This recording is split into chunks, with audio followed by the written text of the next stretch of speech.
కృష్ణా జిల్లా పెనమలూరు నియోజకవర్గంలోని ఉయ్యూరులో మంత్రి జోగి రమేష్ చంద్రబాబు పవన్ కళ్యాణ్ పై తీవ్ర స్థాయిలో విరుచుకుపడ్డారు. డ్వాక్రా మహిళల రుణమాఫీ చేస్తున్న చంద్రబాబు మొక్కుబడిగా 10,000 ఇచ్చి పంగనామాలు పెట్టారంటూ విమర్శించారు.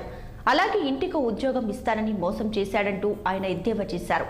ఇక పెనమలూరు గడ్డ వైసీపీ జెండా ఎగరవేయడమే తమ లక్ష్యమన్నారు మంత్రి జోగి రమేష్.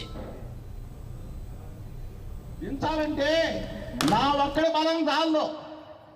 చంద్రబాబు నాయుడు అంటాడు నా వల్ల కాదు, నేను 175 స్థానాల్లో పోటీ చేయలేను.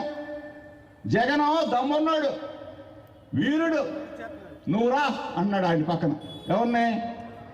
ఎవరిని పవన్ కళ్యాణ్ని. ఈ పవన్ కళ్యాణ్ మేసాల మీద వేస్తాడు, తొళ్ళ కొడతాడు. అరే బాబు 175 స్థానాల్లో నిలబెట్టండి అభ్యర్థులు అంటే, అయ్యో నాకు 175 మంది జనమే లేరురా బాబు అన్నాడు ఇతను చంద్రబాబు నాయుడు. ఆ పక్కన పవన్ కళ్యాణ్ బొమ్మ. వీళ్ళిద్దరు కాకుండా ఇంకొకళ్ళు చేస్తానికి మళ్ళీ ఢిల్లీ పోతా ఉన్నారు. మీ ముఖాలు మాకు తెలీదా? 2014లో మీ ముఖాలు కాదా? మోసం చేసింది మీరు కాదా? అక్క చెల్లెమ్మల్ని రైతుల్ని మోసం చేసింది మీరు కాదా అని చెప్పి అడుగుతా ఉన్నా. ఇక్కడికి వచ్చిన అక్కల చెల్లెళ్ళు ఒకటే ఆలోచన చేయండి. 2014లో చంద్రబాబు నాయుడు ఒక వాగ్దానం చేశాడు. అన్ని వాగ్దానాలు చెప్పను.